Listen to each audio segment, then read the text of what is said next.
好，今日咧我哋會介紹一個智能盤點系統。咁咧你會見到一個好得意嘅車，咁細架嘅車。咁呢個車咧係可以有4個轆可以流動嘅喎。咁佢呢個車咧入邊咧係有電池嘅，所以你會見到咧喺呢一度咧會有個掣開關掣。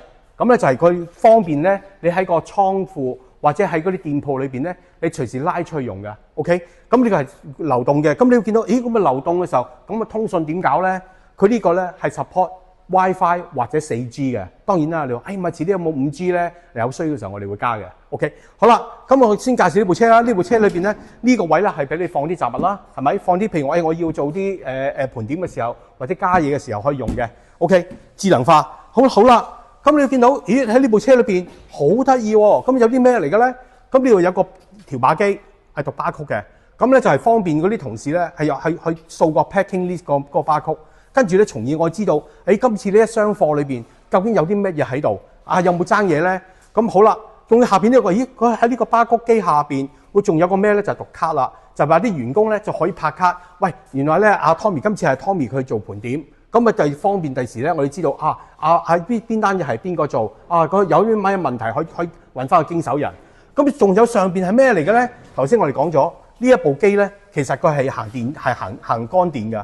咁呢個就話俾你聽，喂而家個電裏邊咧係仲有幾多？喂佢可以頂到幾耐？同埋咧需唔需要再充電咧？喺呢個有個顯示出嚟。咁呢個咧係同個系統分開嘅。就算個系統熄咗機，佢都會直着俾你聽，話俾你知。喂，你而家呢度做幾多？你可能佢要出個紅色嘅畫面俾你。喂，而家呢度咧個電量太低啦，要再充電㗎咯噃。咁通常咧充一次電咧，佢足夠用1日嘅。好啦，咁就介紹呢個櫃啦。咁呢個櫃有咩好處咧？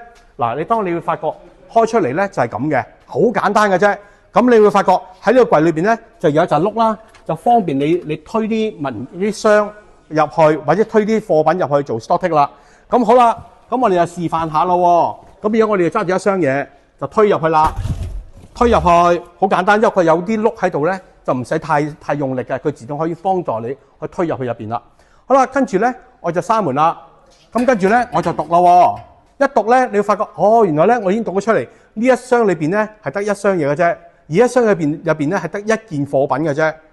OK， 當然呢個系統係咪淨係讀咁少嘢咧？唔係，因為其實呢個咧係好高性能嘅，你可以咧同時間咧可以讀到咧幾千個 tag 嘅，咁又係幾千個唔同嘅標籤，而家仲不斷喺度讀緊噶啦。